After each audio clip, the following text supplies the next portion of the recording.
ओम नमो भगवते वासुदेवाय। ओम नमो भगवते वासुदेवाय। ओम नमो भगवते वासुदेवाय।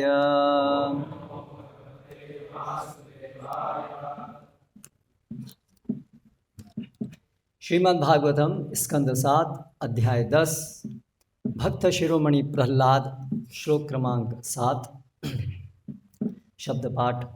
यदि दास्यसि मे कामान् वरान् त्वं वरदर्षभ कामानां हृदि असम्रोहं भवतः तु वृणे वरम्। यदि दास्यसि मे कामान् वरांस्त्वं वरदर्षभ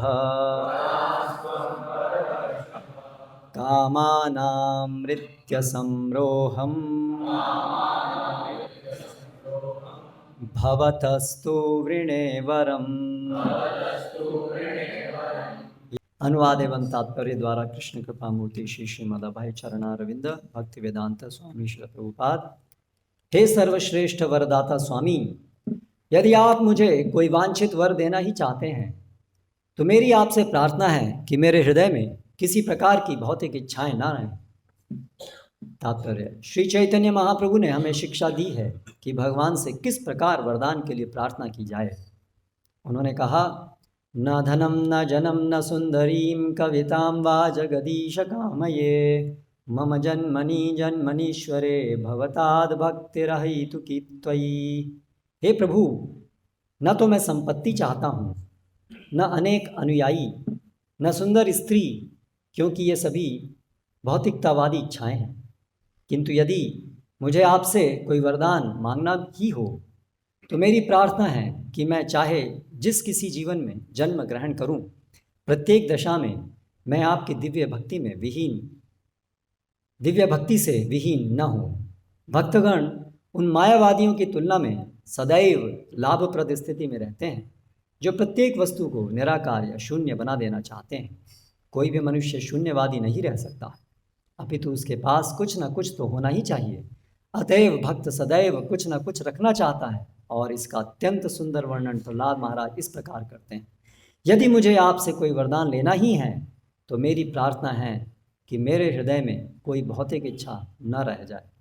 पूर्ण पुरुषोत्तम भगवान की सेवा करने की इच्छा लेश मात्र भी भौतिक नहीं है। ओम ज्ञानतिमिरान्धस्य ज्ञानाञ्जनशलाकया चक्षुरुन्मीलितं येन तस्मै श्रीगुरवे नमः। श्रीचैतन्यमनोभीष्टं स्थापितं येन भूतले स्वयं रूप कदा मह्यं ददाति स्वपदान्तिकं। वन्देऽहं श्रीगुरो श्रीयुतपदकमलं श्रीगुरून् वैष्णवांश्च श्रीरूपं साग्रजातं सहगणरघुनाथान्वितं तं सजीवं साद्वैतं सावधूतं परिजनसहितं कृष्णचैतन्यदेवं श्रीराधाकृष्णपादान् सहगणललिता श्रीविशाखान्वितांश्च। जय श्रीकृष्णचैतन्य प्रभु नित्यानन्द श्री अद्वैत गदाधर श्रीवासादि गौरभक्तवृंद। हरे कृष्णा कृष्णा कृष्णा हरे हरे, हरे राम राम राम हरे हरे। हिरण्यकशिपु और हिरण्याक्ष जब वो गर्भ में ही थे तभी उनके प्रभाव से उस पूरे ब्रह्मांड में अंधकार छा गया था और जन्म के उपरांत पूरे संसार में उन्होंने अपना वर्चस्व स्थापित करने के लिए, अपनी सर्वोत्तता को स्थापित करने के लिए सब लोगों को प्रताड़ित करना शुरू किया। विशेष रूप से जो लोग भी भक्त हैं, जो विष्णु को स्वीकार करते हैं परम के रूप में, क्योंकि उनका मिशन था हम परम हैं, सबसे शक्तिशाली हम हैं। ये सब लोग विष्णु विष्णु करते रहते हैं इनको पता नहीं है कि विष्णु हमारे सामने कुछ नहीं है। ऐसा उनका मिशन था और इस प्रकार दोनों ने पूरे ब्रह्मांड के अंदर स्वर्ग लोग, देवतागण सभी को यातनाएं दे करके, ब्राह्मणों को यातनाएं दे करके इस प्रकार से उत्पात मचाना शुरू किया। और भगवान वराह के रूप में अवतरित होकर हिरण्याक्ष का वध करते हैं। और उसके वध के उपरांत हिरण्यकशिपु का क्रोध विष्णु के प्रति और अधिक बढ़ जाता है। अभी उसने ठान लिया कि इस संसार से विष्णु का नामो निशान खत्म करके रहूंगा। ये विष्णु बोलते हैं सबके हृदय में स्थित है, निश्चित रूप से वो मेरे डर की वजह से ही सबके हृदय में छुप के बैठा हुआ होगा।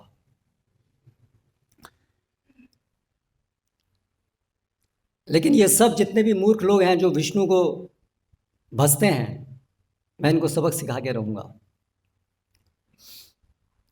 इस तरह से उसने अपनी महानता को और स्थापित करने के लिए घोर तपस्या की,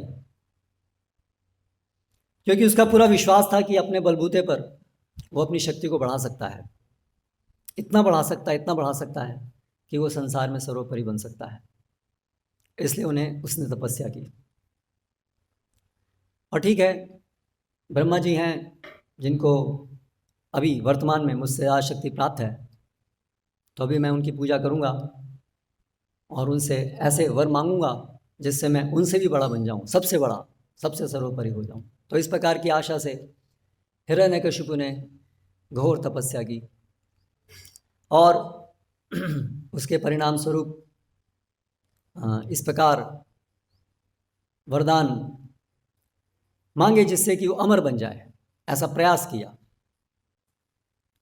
और उसने किसी भी तरीके, जो भी वो सोच सकता था कि ऐसे मृत्यु हो सकती है, उसने सब प्रकार से सोच लिया और वो सब वरदान उसने ब्रह्मा जी से मांगे और ब्रह्मा जी वो सब दे सकते थे, उन्होंने दिए। और उसके बाद तो उसका उत्पात, आतंक और अधिक बढ़ गया। अब तो वो पूरा सुनिश्चित हो गया कि अभी मुझे कोई मार ही नहीं सकता है, अभी मेरी मृत्यु नहीं है, तो विष्णु अभी क्या करेगा। और इस प्रकार की मानसिकता वाले और बड़े शक्तिशाली व्यक्ति के घर में जन्म हुआ प्रहलाद का। प्रहलाद जो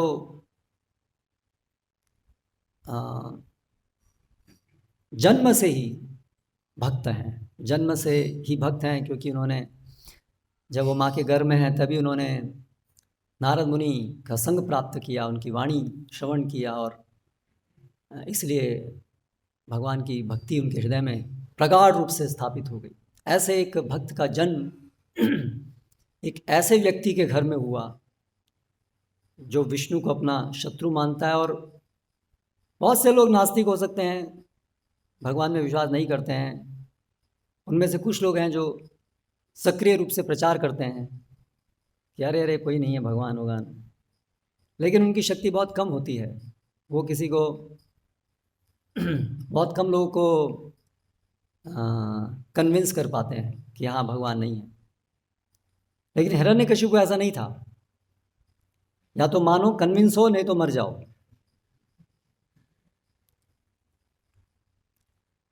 तो इसलिए उसकी शक्ति अपार थी और उसकी विष्णु के प्रति घृणा वो भी अपार थी, क्योंकि उसका ही मिशन था संसार से विष्णु का नाम और निशान खत्म करना है। और ऐसे घर में जन्म हुआ प्रहलाद का, कितना बड़ा विरोधाभास है। अगर किसी का जन्म ऐसे घर में हो जाए तो उसकी भक्ति तो हम समझ सकते हैं कि कभी जन्म ही नहीं लेगी। इतनी विपरीत परिस्थिति में प्रहलाद महाराज का जन्म हुआ। कई बार हमारे जीवन में, भक्ति में, जीवन में विपरीत परिस्थितियां होती हैं और हम उन विपरीत परिस्थितियों से डिप्रेस हो जाते हैं, हतोत्साहित हो जाते हैं, सोचते हैं कि मैं भी भक्ति कैसे कर सकता हूँ, मेरी परिस्थितियाँ ऐसी हैं। तो हमें देखना चाहिए प्रहलाद महाराज की परिस्थितियाँ कैसी थीं और हमारी परिस्थितियाँ कैसी हैं। क्या हमारी परिस्थितियाँ प्रहलाद महाराज से ज़्यादा विषम हैं? ऐसा विचार करना चाहिए। उनसे विषम तो हो ही नहीं सकती किसी की परिस्थिति, क्योंकि हिरण्यकशिपु से बड़ा शत्रु विष्णु का और कौन हो सकता है? जो ऐसी परिस्थितियाँ बना सकता है प्रहलाद के जीवन में, जैसा हम देखेंगे, हम देखते हैं कि और क्या और कोई परिस्थिति ऐसी हो सकती है। तो प्रहलाद बहुत छोटे से जब थे तो स्वाभाविक रूप से भगवान के हृदय में, उनके हृदय में भगवान के प्रति भक्ति थी। तो प्रहलाद, उसका पिता हिरण्यकशिपु, जब उसको 5 साल की आयु के जब वो थे तब प्रेमवश पूछते हैं, तब तो उसको प्रेम था प्रहलाद के प्रति शुरू में, तो क्योंकि उसको यही आशा थी कि मेरा पुत्र मेरे ही समान विष्णु का द्वेषी बनेगा और मेरी इच्छाओं को पूरी करेगा। तो उसने पूछा प्रहलाद से कि तुमने क्या सीखा है, क्योंकि उसकी शिक्षा हो रही थी उसके हिरण्यकशिपु के स्कूल में। गवर्नमेंट स्कूल था, टॉप क्लास। तो प्रहलाद महाराज ने स्वाभाविक रूप से बड़ी सहजता से उत्तर दिया। इतना बड़ा हिरण्यकशिपु और इतना छोटा सा बालक प्रहलाद, तत्साधु मन्ये असुरवर्य देहि नाम सदा समुत्थिग्न धियाम असत्गृहात्, कि मैं सर्वश्रेष्ठ उस चीज़ को मानता हूँ, हे असुरों में श्रेष्ठ मेरे पिता, जो सभी देही नाम, जो सभी देही हैं, जिन्होंने देह को, जो कि अनित्य है, इसको नित्य स्वीकार किया है, वो सभी समुद्विग्न धियाम, हमेशा उन चिंताओं से ग्रस्त रहते हैं, ऐसे लोगों के लिए श्रेयस्कर है। यानी वो बता रहा है आप भी इसी में हैं, आप भी इसी कैटेगरी में हैं। हित्वात्मपातम गृहम अंधकूपम, ये जो अंधकूप, ये भौतिकतावाद रूपी जो अंधकूप है, इसको छोड़ करके ऐसा जो गृहमेदी है, गृहव्रतानाम अदांत गोभिर, जो अपनी इंद्रियों के भोग को ही सर्वश्रेष्ठ मानते हैं, परम सुख मानते हैं, उनको चाहिए हित्वात्मपातम गृहम अंधकूपम वनम गतो यद हरिम आश्रये, हरि हरि हरि। और ये सुनकर के हिरण्यकशिपु बोला, क्या हरि? हरि आश्रय, हरि का आश्रय ले? इसका लगता है अभी कुछ ये जो विष्णु के कैंप वाले लोग हैं कुछ इसको गलत शिक्षा दे रहे हैं। चलो चलो ठीक है, ठीक। तो षंडमर को का लगता है कहीं ना कहीं से एंटी प्रीचिंग हो रही है, थोड़ा ध्यान दो, क्योंकि अगर बचपन में ही गलत प्रीचिंग हो गई तो सब गड़बड़ हो सकता है। इसलिए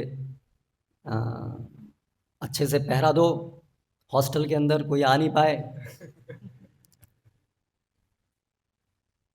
और इस तरह से उसने उसको वापस भेज दिया। और फिर कुछ समय बाद, अभी उसको आशा थी कि अभी तो ठीक ठाक हुआ सब, अभी वो अच्छे से समझा होगा कि जीवन का लक्ष्य इंद्रिय भोग करना है। तो उसने पूछा, अब बताओ प्रहलाद, तुमने जो भी पढ़ा उसमें सबसे सर्वश्रेष्ठ क्या है, सबसे बड़ी पढ़ाई क्या है?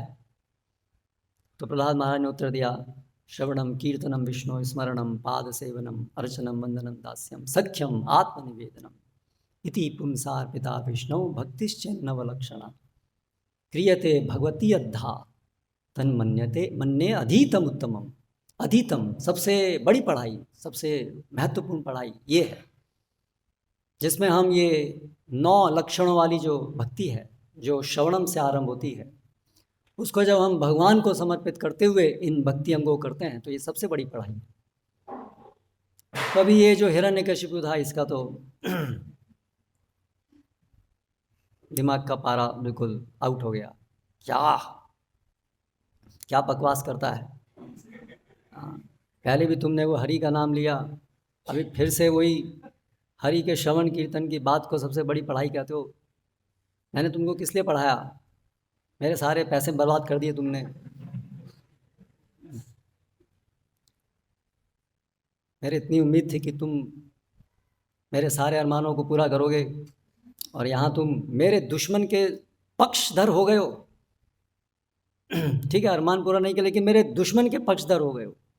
तो हम समझ सकते हैं हिरण्यकशिपु को कितना क्रोध आया होगा, है ना। और वो हम देख भी सकते हैं उसने क्या किया।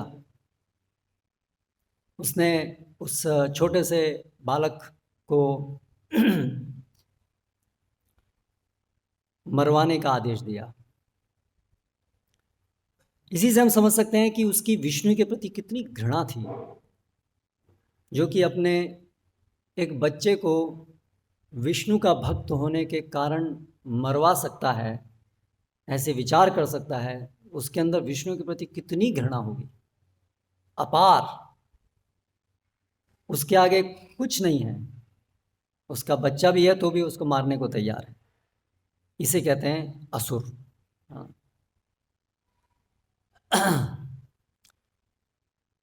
तो उसने बड़ी अलग अलग प्रकार से, पहले तो उसको उम्मीद नहीं थी कि इसको कुछ, ठीक है छोटा है मार दो बस, लेकिन धीरे धीरे उसने ये अनुभव किया कि ये तो आसानी से मर भी नहीं रहा है।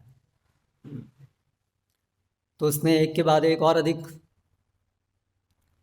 क्रूर तरीके से, प्रभावशाली तरीके से प्रहलाद को मारने का प्रयास किए, मरवाने के प्रयास किए। लेकिन इस सब के बावजूद जो है वो प्रहलाद महाराज, वो प्रहलाद को कुछ नहीं हो रहा था। और इसके विपरीत उसको ना तो कोई भय था और उसकी भक्ति में कोई अंतर आया। इस तरह से हम देख सकते हैं कि भगवान के एक महान भक्त के क्या गुण होते हैं। जैसा कि भगवत गीता में भगवान वर्णन करते हैं, अद्वेष्टा सर्वभूतानां मैत्र करुण एव च निर्ममो निरहंकार समदुःख सुखक्षमी संतुष्ट सततम योगी यथात्मा दृढ़ निश्चय मयि अर्पित मनोबुद्धि यो मद भक्त समे प्रिय। अद्वेष्टा, प्रहलाद को कभी भी हिरण्यकशिपु से भी द्वेष नहीं हुआ, जबकि वो उनको ही मारने के पे उद्यत था। मैत्र करुणा एवचा, सभी के प्रति उनका मैत्री का भाव था, सभी के प्रति उनका करुणा का भाव था। निर्ममो निरहंकार, इन सब से वो ये मेरा है, ये पराया है, ऐसे सभी भावनाओं से वो परे थे। सम दुख सुख, सुख और दुख में समान थे। उनकी भक्ति में चाहे सुख हो चाहे दुख हो, उससे कोई फर्क नहीं पड़ता। क्षमी, सहनशील, संतुष्ट, हमेशा स्वाभाविक रूप से हर परिस्थिति में संतुष्ट अनुभव करने वाले। सततम योगी, उनकी जो भक्ति थी वो सतत थी, किसी भी चीज से प्रभावित नहीं होती थी। संतुष्ट सततम योगी यथात्मा, उनकी इंद्रियां उनके वश में थी। दृढ़ निश्चय, उनको उनका निश्चय बहुत दृढ़ था। मैं भगवान का सेवक हूं, बस मैं सेवा करूंगा, कोई भी परिस्थिति हो कैसी भी हो, मैं अपना सर्वश्रेष्ठ प्रयास हमेशा करूंगा, ऐसा दृढ़ निश्चय उनको था। मयि अर्पित मनोबुद्धि, और उनका मन और उनकी बुद्धि हमेशा भगवान में ही लीन रहती थी। यस्मात् नोद्विजते लोको लोकान् नोद्विजते च यः हर्षामर्षो भयोद्वेगैर्मुक्तो यः स च मे प्रियः। भगवान श्री कृष्ण कहते हैं जो किसी को पीड़ित नहीं करता है, उद्विग्न नहीं करता है, और ना जो किसी भी अन्य के द्वारा उद्विग्न हो सकता है, ये मेरे भक्त के लक्षण हैं। तो उसी प्रकार से प्रहलाद को कोई भी उद्विग्न नहीं कर सकता था। हिरण्यकशिपु जैसा व्यक्ति भी उसको उद्विग्न नहीं कर सकता था। नैवो द्विजे परदुरत्यय वैतरण्यास। प्रहलाद महाराज स्वयं इस बात को भी बताते हैं, नहीं वो द्विजे, मैं उद्विजित नहीं होता हूँ। परदुरत्यय वैतरण्यास, ये जो इस भौतिक जगत के अंदर कष्ट और कष्ट देने वाला यहाँ सबसे पास में उसका पिता खुद, उन सब से मैं उद्विजित नहीं होता हूँ, उद्विग्न नहीं होता हूँ। त्वद्वीर्य गायन महामृत मग्न चित्तौ, क्योंकि मेरा जो चित्त है वो आपके वीर्य गायन, आपकी लीलाओं के श्रवण कीर्तन स्मरण में मग्न है। इसलिए मुझे कोई भी परिस्थिति उद्विग्न नहीं करती। तो इस प्रकार ये एक शुद्ध भक्त के लक्षण हैं। और ये सब शुद्ध भक्त के लक्षण, ये सब शक्ति, ये सब गुण उनको कहाँ से प्राप्त हो रहे थे? कौन वो था जो इतने छोटे से बालक को इतना निडर बना पाया, जो कि हिरण्यकशिपु के सामने, जिससे देवतागण भी थर थर कांपते थे, उसके सामने उसको कोई भय नहीं था। वो कौन व्यक्ति थे जिन्होंने उस छोटे से बालक को ये निर्भयता प्रदान की?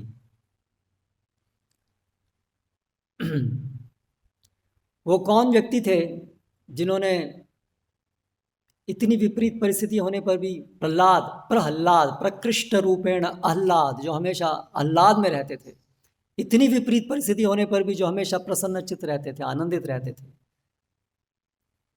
वो कौन थे जिन्होंने प्रहलाद को किसी से भी वो उद्विग्न ना हो, ना किसी को उद्विग्न दें, ऐसे गुणों को प्रदान किया और अपनी गाथा, अपने गुणगान के प्रति आकृष्ट कराया। वो हैं भगवान नृसिंहदेव, जिनका आज आविर्भाव दिवस हम लोग मना रहे हैं। प्रहलाद के लिए नृसिंह भगवान का आविर्भाव आज के दिन नहीं हुआ। इतो नृसिंहो परतो नृसिंहो यतो यतो यामी ततो नृसिंह। उनके लिए तो हमेशा से नृसिंह भगवान अवतरित ही थे, प्रतिक्षण अलग अलग रूप में। अवतरण तो हिरण्यकशिपु के लिए हुआ, उसको उस दिन पता चला नृसिंह भगवान का। प्रहलाद को तो प्रतिक्षण भगवान नृसिंहदेव प्रहलाद को दर्शन दे रहे थे। तो प्रहलाद भगवान का दर्शन प्रतिक्षण कर रहे थे इन सब रूपों में। प्रत्यक्ष रूप में तो किया ही, लेकिन साथ साथ ये सब जो शक्ति, ये सब जो गुण उनको जो प्राप्त हो रहे थे, ये सब भगवान के द्वारा थे। तो इस प्रकार भगवान के इस आदान प्रदान से, भगवान के इस करुणा के रूप में वे भगवान का दर्शन कर रहे थे।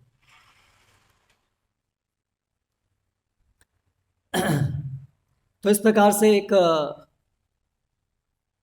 भगवान भक्त के प्रति किस प्रकार करुणामयी होते हैं, उनकी जो भक्तवत्सलता है, जो उनका महानतम गुण है, उनके गुणों में सबसे महान गुण है उनकी भक्तवत्सलता। इस महान गुण को हम प्रहलाद के परिप्रेक्ष्य में देख सकते हैं। जहां हिरण्यकशिपु क्रोधित था, द्वेषी था भगवान विष्णु का, और इस प्रकार प्रहलाद को वो यातनाएं दे रहा था, पूरे ब्रह्मांड में सबको, जो भी भक्त थे सबको यातनाएं दे रहा था, और उसमें भी प्रहलाद जो इतने महान भक्त थे उनको यातनाएं दे रहा था। ये देख करके हिरण्यकशिपु तो क्या क्रुद्ध होगा, नृसिंह भगवान बहुत क्रुद्ध हो रहे थे, वो उबल रहे थे अंदर अंदर।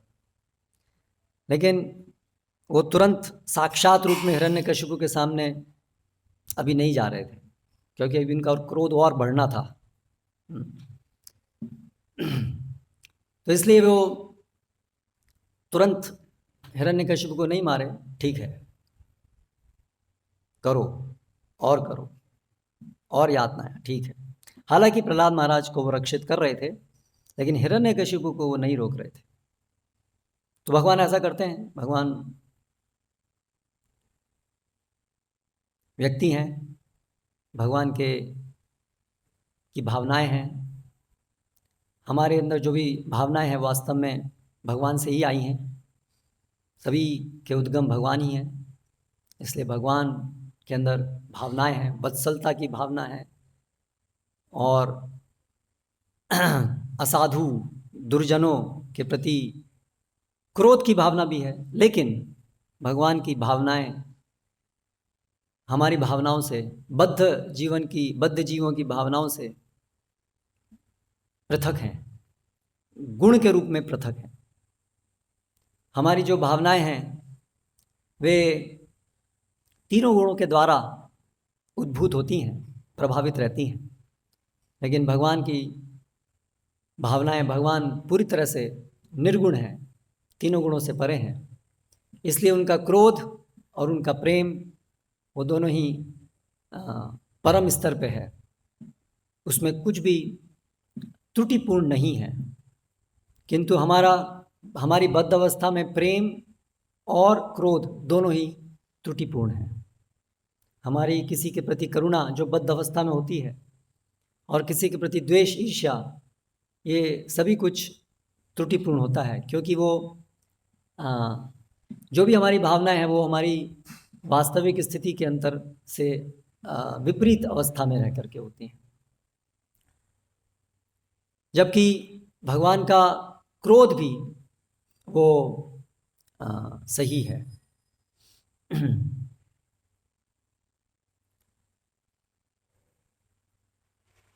उस क्रोध से अंततः किसी का नुकसान कभी नहीं हो सकता, बल्कि सबका हित ही होता है।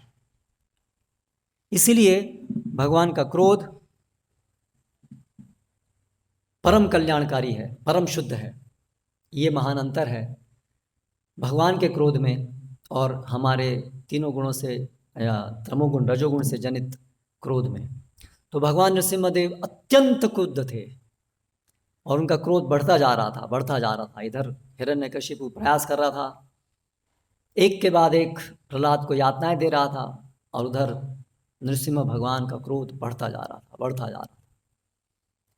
और फिर अंत में जब हिरण्यकशिपु ने देखा कि सारे प्रयास उसके विफल हो गए, किसी भी प्रकार से वो प्रहलाद को मार ही नहीं पा रहा है, तो फिर अभी हिरण्यकशिपु ने सोचा कि अभी मैं स्वयं इसका वध कर दूंगा। एक छोटा सा बालक, ठीक है, कुछ योगिक शक्तियाँ कुछ हैं, कुछ शायद वो जो विष्णु है कहीं ना कहीं से इसको कुछ हेल्प दे रहा है ना, कुछ सहायता कर रहा है, लेकिन मेरे सामने वो क्या करेगा विष्णु। हाँ, तो अभी मैं स्वयं इसको ख़त्म कर देता हूँ। तो अभी फाइनल पॉइंट आ गया, अंतिम, ठीक है, अभी दी एंड। तो उस दिन यानी आज के ही दिन फिर हिरण्यकशिपु स्वयं प्रहलाद के समझ गया और उसने कहा आज मैं स्वयं अभी तुम्हारा वध करूंगा। कहाँ है वो तुम्हारा विष्णु, अब देखता हूँ। तो प्रहलाद महाराज हमेशा से जैसे सहज रूप से बड़े विश्वस्त रहते थे भगवान के रक्षण के प्रति। भगवान हैं, उनको तनिक भी इसमें कोई संदेह नहीं था, क्योंकि उनको तो वो साक्षात्कार था कि विष्णु हैं, उनके साथ हैं, उन इसमें इसलिए कोई संशय का प्रश्न ही नहीं है। तो इसलिए मैंने सहज रूप से कहा, माँ भगवान तो इस खंबे में है क्या, क्योंकि उनको विश्वास था कि खंबा तो मैं देख ही रहा हूँ, यहाँ तो है ही नहीं।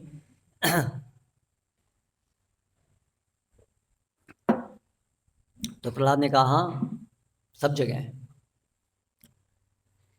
तो भगवान नृसिंहदेव उन्होंने भी कहा आज दी एंड है, बहुत हो गया। तो उस समय फिर भगवान विष्णु, जो अपना उनका नित्य रूप है, ये इस रूप को प्रकट करते हैं, नृसिम्हा। और उनका जो ये अवतरण होता है, महान एक ध्वनि के साथ वो पूरा खंबा फटता है, और भगवान बड़े क्रोध में, उनका जो पूरा रूप था वो बहुत क्रुद्ध थे, क्योंकि प्रहलाद को उसने सताया था। इसलिए वो विशेष रूप से क्रुद्ध थे। और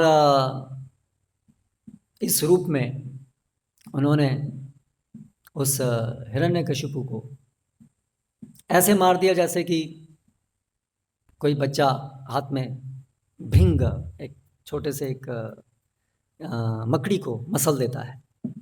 तो उस प्रकार से भगवान ने नृसिम्हा भगवान ने हिरण्यकशिपु को अपनी गोद में बैठाया, क्योंकि उसका वरदान था। भगवान चाहते थे कि ब्रह्मा के वरदान भी भंग ना हो, क्योंकि ब्रह्मा भी उनके एक दास हैं, उनकी मान्यता रहे।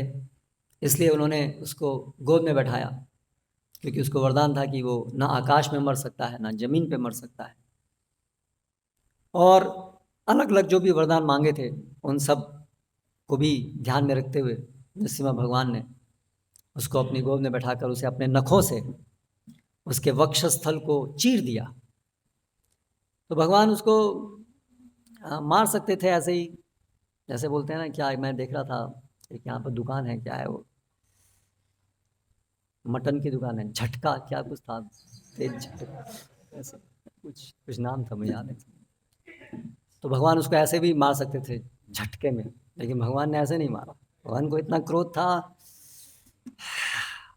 इसको चीरूंगा, उसके लहू का पान करूंगा। तो भगवान इस प्रकार पूरे भावों से भरे हुए हैं, भगवान का व्यक्तित्व है।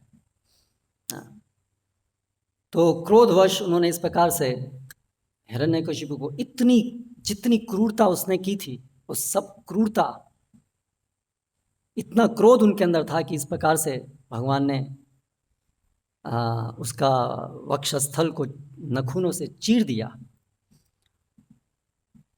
और इतना ही काफ़ी नहीं था, उसकी आंतों को निकाल करके उसको पहना।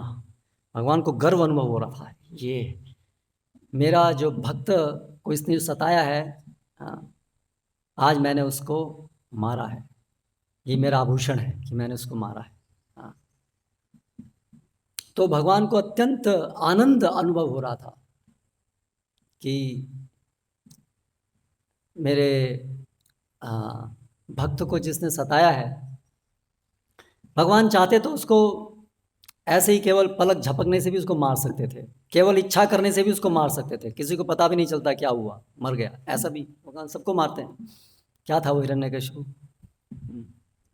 लेकिन अपनी भक्तवत्सलता के कारण भगवान स्वयं उसको मारना चाहते थे, स्वयं मारना चाहते थे।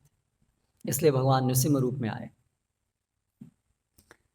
स्वयं मारना चाहते थे, अपने हाथों से मारना चाहते थे। और क्योंकि वो स्वाभाविक रूप से उनका जो क्रोध था उसकी भी अभिव्यक्ति थी। क्रोध था क्या, भगवान भक्त वत्सलता थी, भक्त के प्रति प्रेम था। इस तरह से उन्होंने उसका वध किया। और फिर वो इतने क्रुद्ध थे कि सभी देवतागण भी वहाँ उपस्थित थे। और अभी क्या किया जाए, अभी वो शांत कैसे होंगे। ठीक है, अभी हिरण्यकशिपु मर गया, लेकिन वो क्रोध तो शांति नहीं हो रहा था, इतना क्रोध था। तो भगवान का उग्र रूप, उग्र नृसिम्हा, उग्र रूप, कोई भी साथ पास जाने के लिए डर रहे थे, भगवान के भक्त भी डर रहे थे, है ना।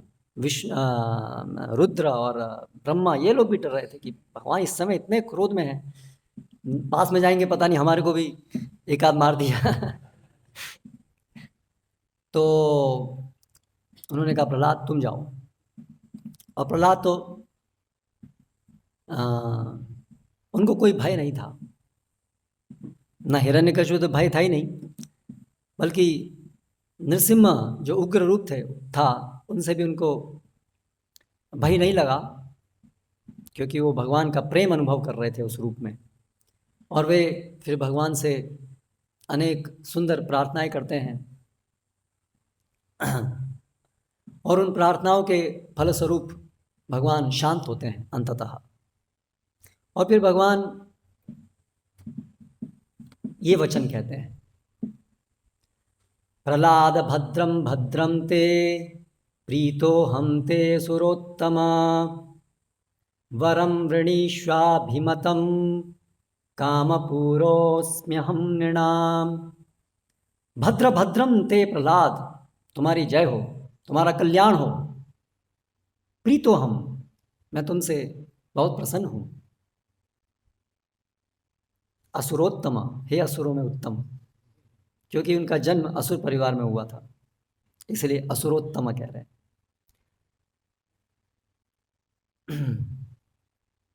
वरम वृणीष्व कामपूरोऽस्मि अहम नृणाम, मैं सभी लोगों की कामनाओं को पूरा करने वाला हूं, इसलिए तुम वरम वृणीष्व, जो तुम चाहो वो मांगो, मैं तुमसे अत्यंत प्रसन्न हूं।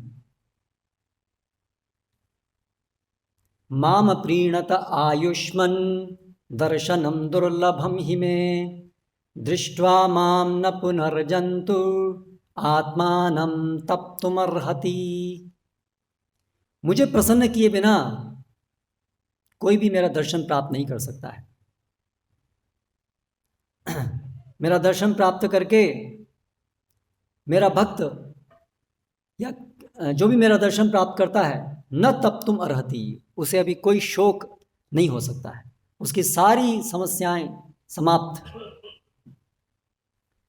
प्रीणन्ति हि यथ माम धीराः सर्वभावेन साधवः श्रेयस्कामा महाभागा सर्वासामाशिषां पतिम।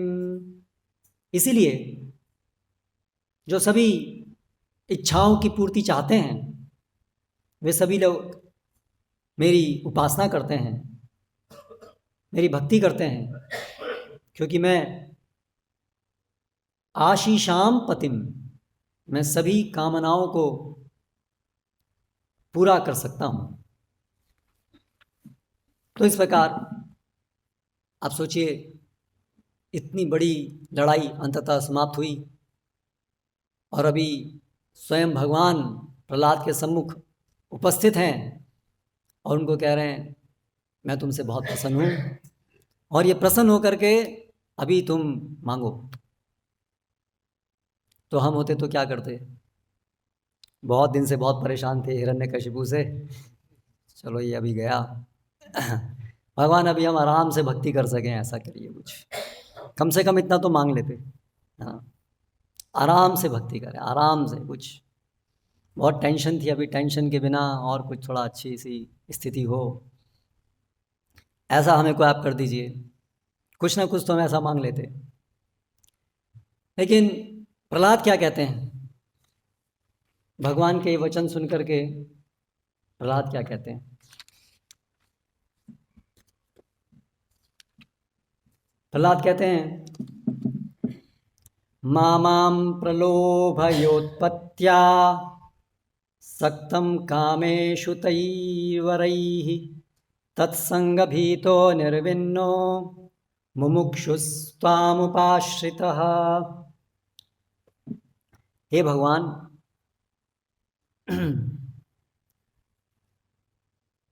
कामेषु उत्पत्त्या कामेषु सक्तम, मैं तो उत्पत्ति से ही भौतिक कामनाओं में आसक्त हूँ, क्योंकि मेरा जन्म ही ऐसे परिवार में हुआ है जिसमें सभी लोग भौतिक कामनाओं में आसक्त रहते हैं। तो मेरा तो उत्पत्ति से ही, मेरा जन्म से ही, मेरा जन्म ही ऐसे परिवार में हुआ है कि मैं आसक्त हूँ इस जगत में, और मेरा परिवार ऐसा ही है। इसलिए मामाम प्रलोभयतैर्वरैहि, इसलिए ऐसे वरों से मुझे प्रलोभित मत कीजिए।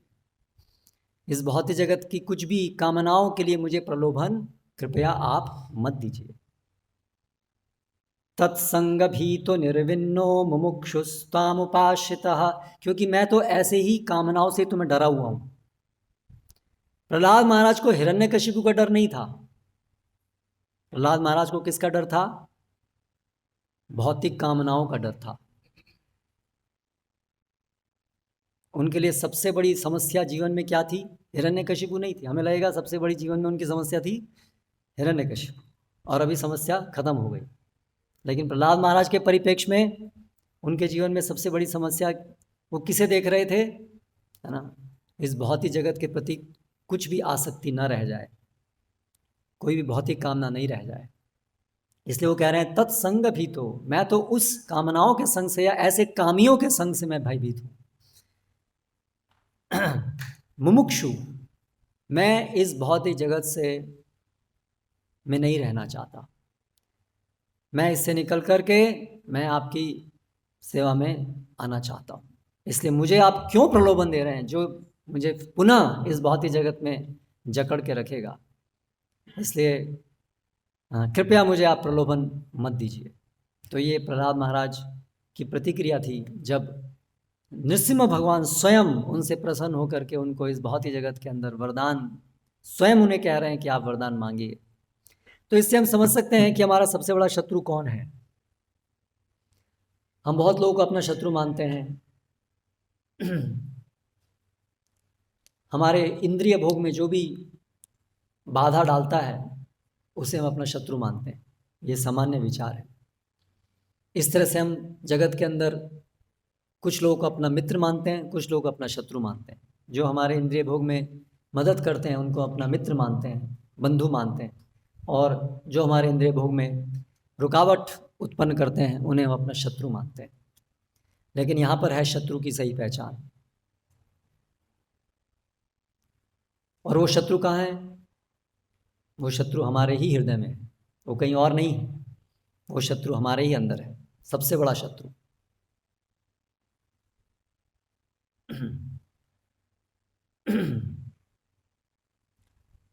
भगवान भगवद गीता में भी जब अर्जुन कहते हैं अथ केन प्रयुक्तोयम, किस तरह से एक व्यक्ति जो है अनिच्छनपि वार्ष्णेय बलादिव नियोजिता, पाप कर्म करने में नियुक्त होता है। कामेश क्रोधेश रजोगुण समुद्भव, महाशना, सबसे बड़ा शत्रु है। क्योंकि महान पाप कराने वाला है और पाप के कारण हमारा परम अहित होता है। इसे सबसे बड़ा शत्रु हमारा इस भौतिक जगत के प्रति आसक्ति, ये हमारा सबसे बड़ा शत्रु है। तो इसलिए प्रहलाद महाराज कहते हैं मैं इससे डरा हुआ हूं, आप मुझे प्रलोभन मत दीजिए। तो जीवन में हमारे बहुत सारे प्रलोभन, ये प्रलोभन क्या, सारा संसार ही प्रलोभनों से ही बना हुआ है। प्रलोभनमय संसार है ये। और उसमें हमारे हृदय में अपार भौतिक इच्छाएं हैं, सागर बीज रूप में, और सामने सारे तरफ प्रलोभन है। ये सबसे बड़ी विपरीत परिस्थिति हमारे साथ है।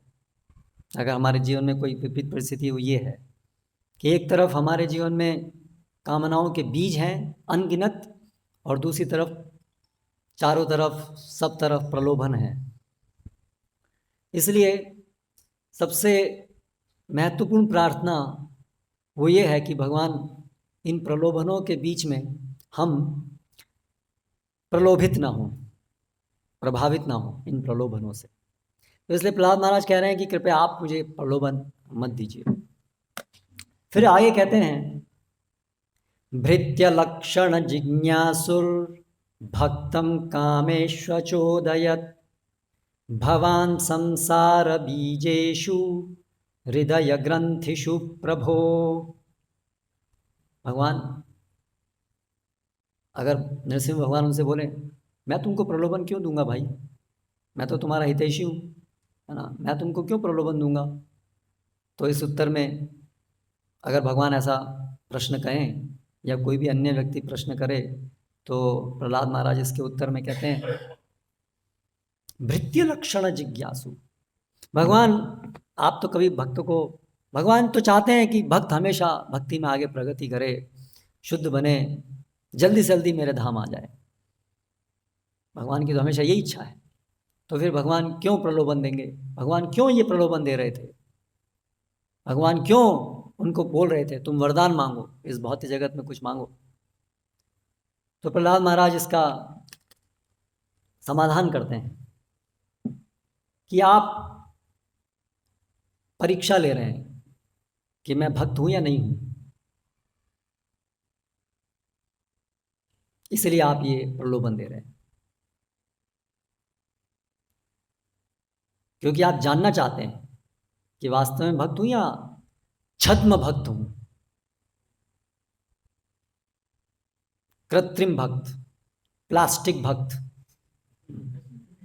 जो ऊपर से बहुत भक्ति दिखाता है लेकिन वास्तव में हृदय में भक्ति नहीं है, या भक्ति है तो शुद्ध भक्ति नहीं है, मिश्रित है, वो भी शुद्ध भक्ति से बहुत दूर है। तो ये जांचने के लिए, ये परीक्षा करने के लिए आप ऐसा कर रहे हैं, क्योंकि वास्तव में तो आप कभी भी अपने भक्त का अहित चाह ही नहीं सकते हैं, इसलिए आप निश्चित रूप से आप ये परीक्षा करने के लिए ऐसा कर रहे हैं। नहीं तो क्यों आप इन कामनाओं में, संसार बीजेशु, ये कामनाएं क्या हैं? संसार के बीज हैं।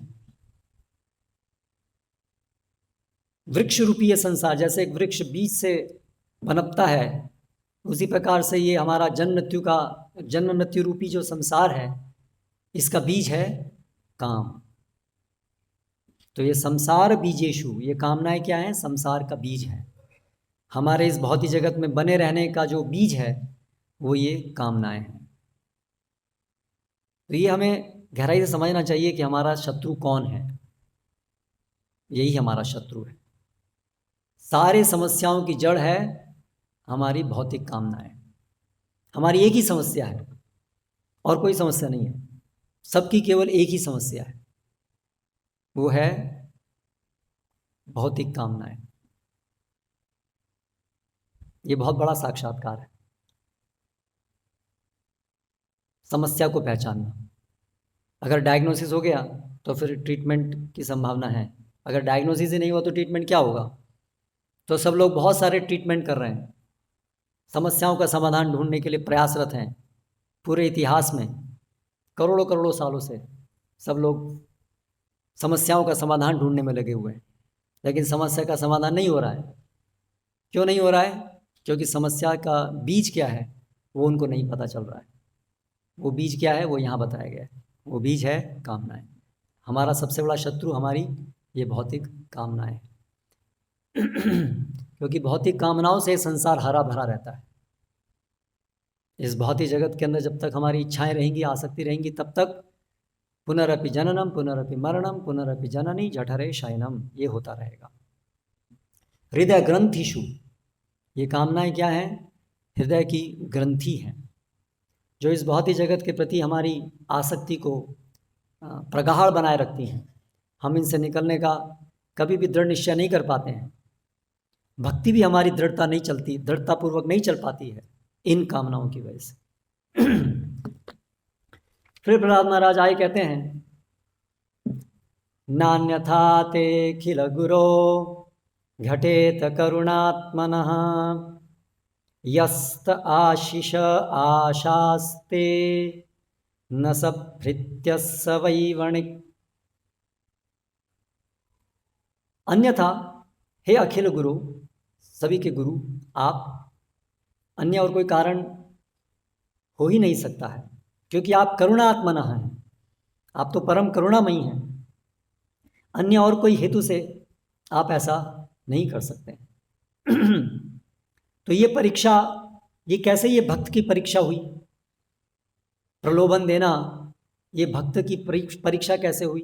क्योंकि यस्त आशिष आशास्ते न सभृत्य सवैवणिक, क्योंकि जो तथाकथित भक्त सेवक, यदि वो अपने स्वामी से कुछ आशीष मांगता है, कुछ वर मांगता है, अपनी इंद्रियों के लिए कुछ मांगता है, अपनी संतुष्टि के लिए कुछ मांगता है, तो वो तो सेवक है ही नहीं। न स भृत्य, वो भृत्य नहीं है, वो सेवक नहीं है। वो क्या है? वणिक, वो तो एक व्यापारी है।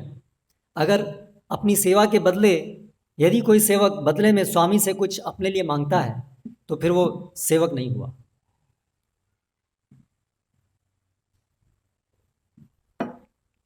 इसीलिए ये भक्त की परीक्षा है। तो ऐसी बहुत सारी परीक्षाएं हमारे जीवन में आएंगी। प्रहलाद के जीवन में आप देखिए, एक के बाद एक सब परीक्षाएं आई। पहली परीक्षा है कि भक्ति में बहुत सारे विघ्न हैं, रुकावटें हैं। वो सब रुकावटें भी प्रहलाद का जो संकल्प है भक्ति करने का, उसको वो च्युत नहीं कर पा रही हैं। तो ऐसी परीक्षा हमारे जीवन में आएंगी। लेकिन सबसे बड़ी परीक्षा ये परीक्षा है कि जब आपको आपके भक्ति जीवन में सारे विघ्न खत्म हो जाएं, वो सबसे बड़ी परीक्षा है। तब क्या आप भक्ति में सुदृढ़ रह पाएंगे? दुखेशु अनुद्विग्न मना सुखेशु विगत स्पृहा। तो दुख में अनुद्विग्न रहना ये एक परीक्षा है, लेकिन सुख में जब सुख के परिस्थितियां आए, उसमें उन सुख की परिस्थितियों को अपने इंद्रिय भोग के लिए उपयोग न करके, अगर ऐसी परिस्थितियां भाग्यवश या परीक्षावश हमें प्रदान भी की जाए, तो भी हम उन सभी सुख की परिस्थितियों को केवल और केवल भगवान की संतुष्टि के लिए उपयोग कर पाएं, उसको तनिक भी अपने लिए उपयोग न करें। ये सबसे बड़ी परीक्षा है ना। तो इसलिए प्रहलाद महाराज कह रहे हैं कि अगर ऐसा करने पर, ऐसी कामना से यदि कोई ऐसा करता है कि मुझे बदले में ये मिले, या शायद शुरू में ऐसी कामना नहीं की थी, लेकिन जब ऐसा अवसर आ गया तो फिर वो अवसर को स्वीकार कर लिया, सुख के अवसर को स्वीकार कर लिया, भौतिक वर कुछ मांग लिया। तो ऐसा हो सकता है कि हम लोग जब भक्ति में आरंभ करें तो हम शुद्ध भक्ति समझ करके आरंभ किए, लेकिन फिर समय बीतने पर क्या होता है, हम जब कनिष्ठ अवस्था में होते हैं तो भक्ति से थक जाते हैं। तो फिर माया हमें ऐसे प्रलोभन देती है और फिर हम शिथिल हो जाते हैं और कुछ ऐसी अपने लिए कुछ मांग लेते हैं, या ऐसा मिलने पर उसको स्वीकार कर लेते हैं। तो फिर हमारी जो शुद्ध भक्ति है उसका हनन हो जाता है, क्योंकि शुद्ध भक्ति है अन्याभिलाषिता शून्यम ज्ञान कर्मादि अनावृतम। भुक्ति मुक्ति स्वीहा यावत पिशाची हृदय वर्तते। रूप गोस्वामी इसलिए चेतावनी देते हैं एक भक्त को कि जब तक हमारे हृदय में ये भुक्ति और मुक्ति की कामना रहेंगी जो पिशाची के रूप में है, तावद भक्ति सुखस्यात्र कथम अभ्युदयो भवेत। तब तक कैसे हृदय के अंदर जो शुद्ध भक्ति का सुख है उसका अभ्युदय कैसे होगा? नहीं होगा। तब तक शुद्ध भक्ति स्थापित नहीं होगी जब तक इस प्रकार की कोई भी इच्छा हमारे हृदय में है। फिर प्रहलाद महाराज आगे कहते हैं, आशासानो न वै भृत्यः स्वामिन्याशिष आत्मनः न स्वामी भृत्यतः स्वाम्यम इच्छन्यो राति चाशिषः। वो सेवक नहीं है जो स्वामी से अपने लिए कुछ मांगे, इंद्रिय तृप्ति के लिए कुछ मांगे, और वो स्वामी नहीं है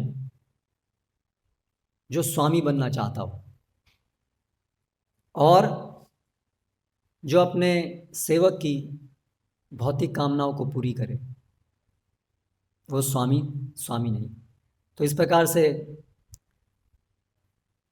हम भी जीवन में भगवान की सेवा के अंतर्गत स्वामित्व या स्वामी का रोल अदा करते हैं।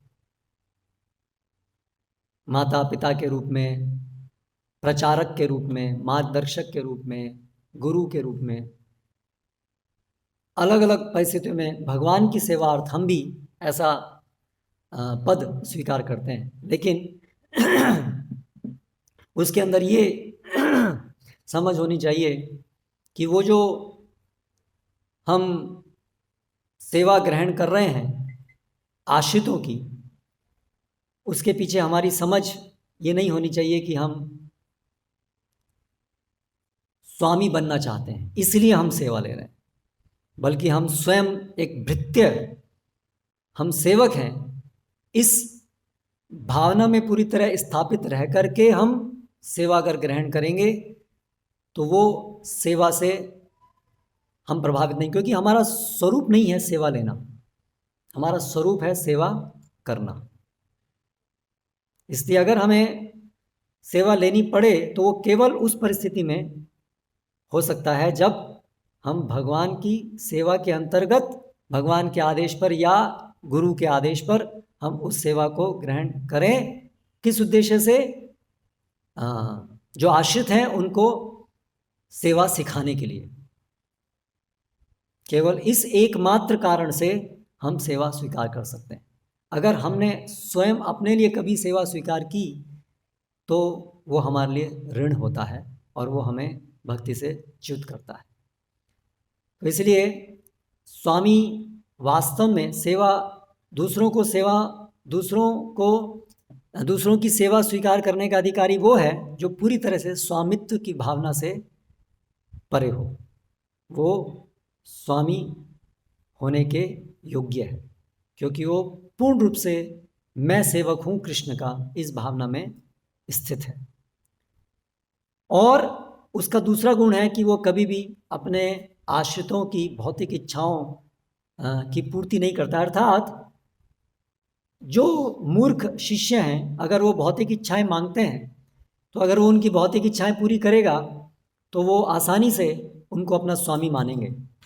लेकिन जिसके अंदर स्वामी होने की इच्छा नहीं है और जिसके अंदर एकमात्र इच्छा है या समझ है कि वो अपने आश्रितों का परम कल्याण करना चाहता है, इसलिए वो अपने आश्रितों की जो ये मूर्खपूर्ण भौतिक इच्छाएं हैं, आसक्तियां हैं, उनको बढ़ावा नहीं देता है, इसलिए वो उनकी इच्छाओं को पूरा नहीं करता। इसलिए वो कहते हैं कि भगवान को थोड़ा बोल रहे हैं, भगवान आप समझिए स्वामी की ये काम नहीं है प्रलोभन देना, तो आप मुझे प्रलोभन मत दीजिए। हाँ,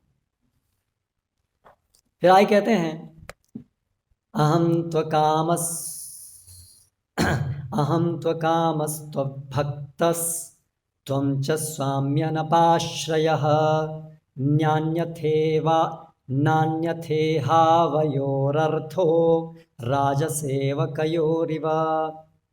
अहम तु अकामस्तद्भक्तः, मैं आपका अकामी भक्त हूँ, मैं आपका निरपेक्ष भक्त हूँ, यानी मुझे और कोई कामना नहीं है, मैं ऐसा भक्त आपका हूँ, मुझे और कोई कामना नहीं चाहिए। त्वं च स्वाम्यपाश्रयः, और आप ऐसे स्वामी हैं जो अपने भृत्य सेवक के ऊपर आश्रित नहीं हैं, इसलिए आप वास्तविक स्वामी हैं, तो मैं भी वास्तविक भक्त हूँ, नकली नहीं हूँ। क्योंकि आप नकली स्वामी नहीं हैं, इसलिए मैं भी नकली भक्त नहीं हूँ। इसलिए आपके और मेरे बीच में जो संबंध है वो राजसेवकयोरिव, वो इस प्रकार का है जैसे कि एक राजा और उसका सेवक। स्वाभाविक है कि मैं आपका सेवक हूँ, ये मेरी स्वाभाविक स्थिति है, आपकी स्वाभाविक स्थिति है, आप मेरे स्वामी हैं।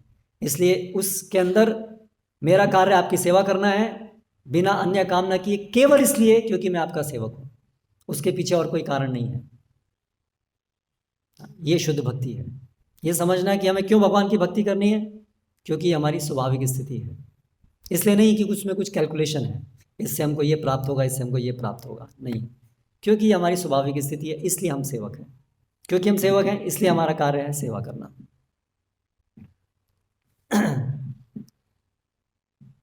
फिर ये आज का श्लोक, यदि दास्यसि मे कामान वरांस्त्वं वरदर्षभ कामानां हृद्य संरोहम भवतस्तु वृणे वरम।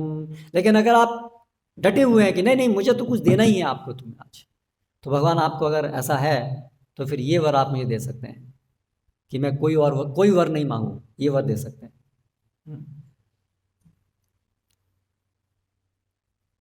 तो मेरे हृदय के अंदर जितनी भी कामनाएं हैं, वास्तव में प्रहलाद महाराज के अंदर कोई भौतिक कामना नहीं है, लेकिन भक्त वो हमारे लिए वास्तविक प्रार्थना क्या होनी चाहिए ये बता रहे हैं कि मेरे हृदय में जितनी भी कामनाएं हैं, हे वरदर्शभ, आप परम वर प्रदान करने वाले हैं। कामानाम हृदि संरोहम, हृदि असंरोहम, मेरे हृदय से सारी कामनाएं उखाड़ दीजिए, नष्ट कर दीजिए, मेरे हृदय को शुद्ध कर दीजिए, मेरे हृदय में कोई भौतिक कामना नहीं रहे। तो क्यों ये कामनाएं हमारी इतनी बड़ी शत्रु हैं? क्या समस्या है इन कामनाओं में? अगर थोड़ा बहुत भोग कर भी लिया तो क्या इतनी बड़ी समस्या है? भक्ति भी करो और भोग भी करो, दोनों नहीं चल सकता क्या?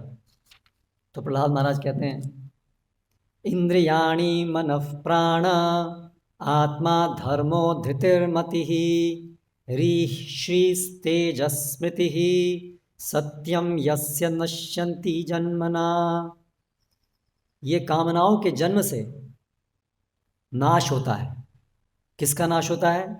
इंद्रियाणि, इंद्रियों का, मनः, मन का, प्राण, प्राण का, आत्मा, संपूर्ण शरीर का, धर्म, धर्म का, धृति, मति, बुद्धि का, दृढ़ता का, रीर यानी कि लज्जा का, श्री जो भी ऐश्वर्य है, तेज, स्मृति, सत्य, इन सब का नाश होता है कामनाओं से।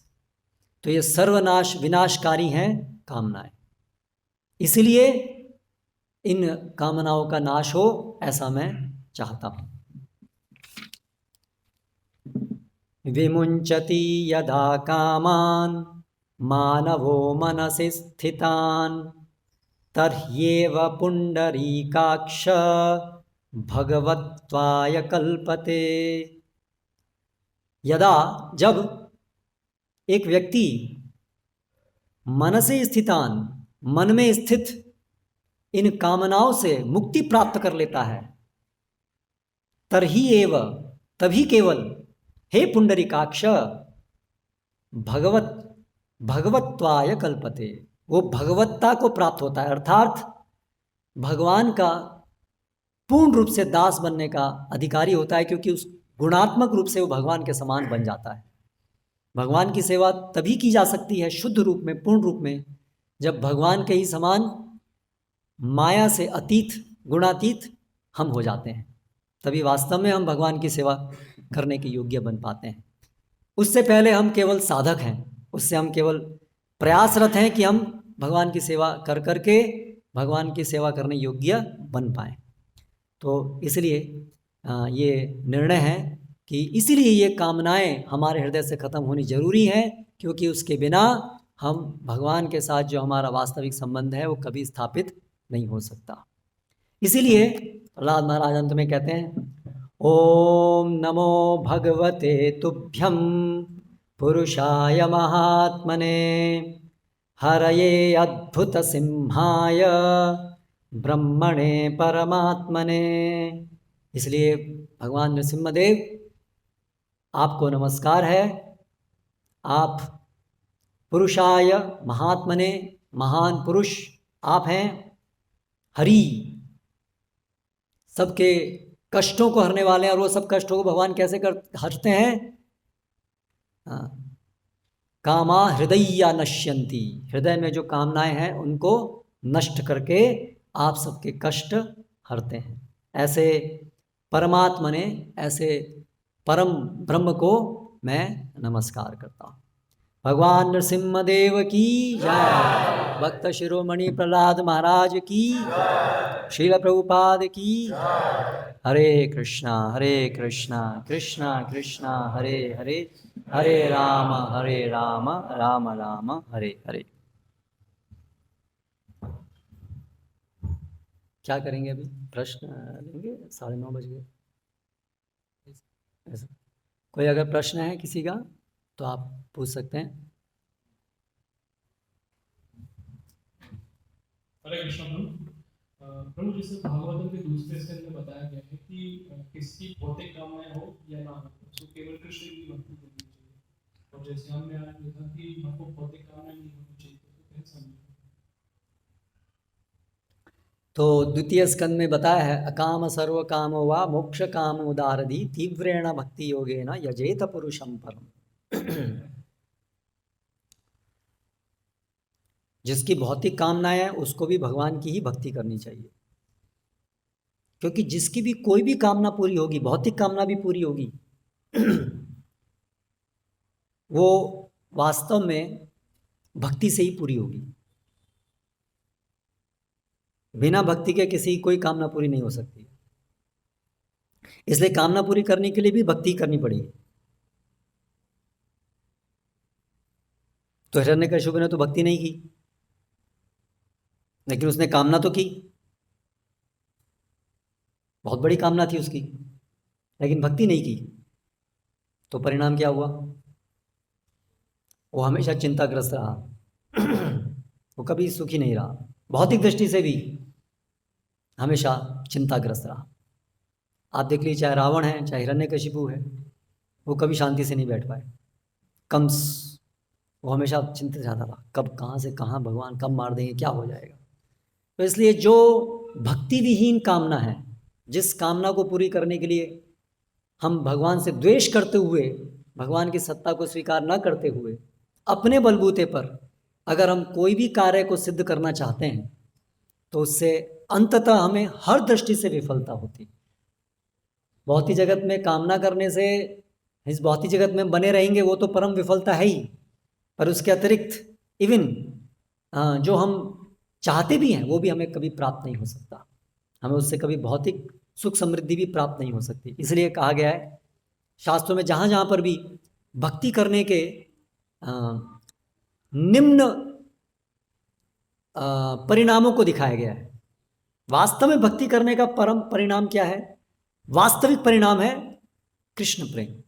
लेकिन जहाँ पर भक्ति करने से अन्य परिणामों को दिखाया गया है, उसका उद्देश्य है भक्ति की महात्म्य को स्थापित करना है, कि भक्ति इतनी महान है कि सारी अन्य भौतिक कामनाएं भी उस पर आश्रित हैं। तो फिर जो वास्तविक भक्ति है वो कितनी महान है, इसको दर्शाने के लिए ही दिखाया गया है भक्ति के महात्म्य को, कि जिनकी कामनाएं उनको ही भक्ति करनी चाहिए, वो भी भक्ति के बिना कुछ नहीं प्राप्त कर सकते। तो जो भक्ति वास्तव में भक्ति है, जो शुद्ध भक्ति है ना, उससे तो क्या प्राप्त होगा?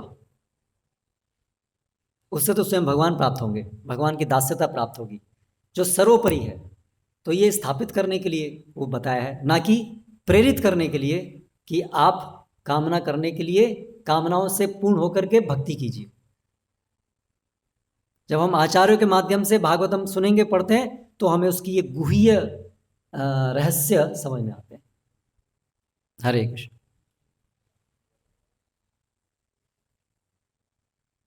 ओके, श्री नरसिम्हा भगवान की जय।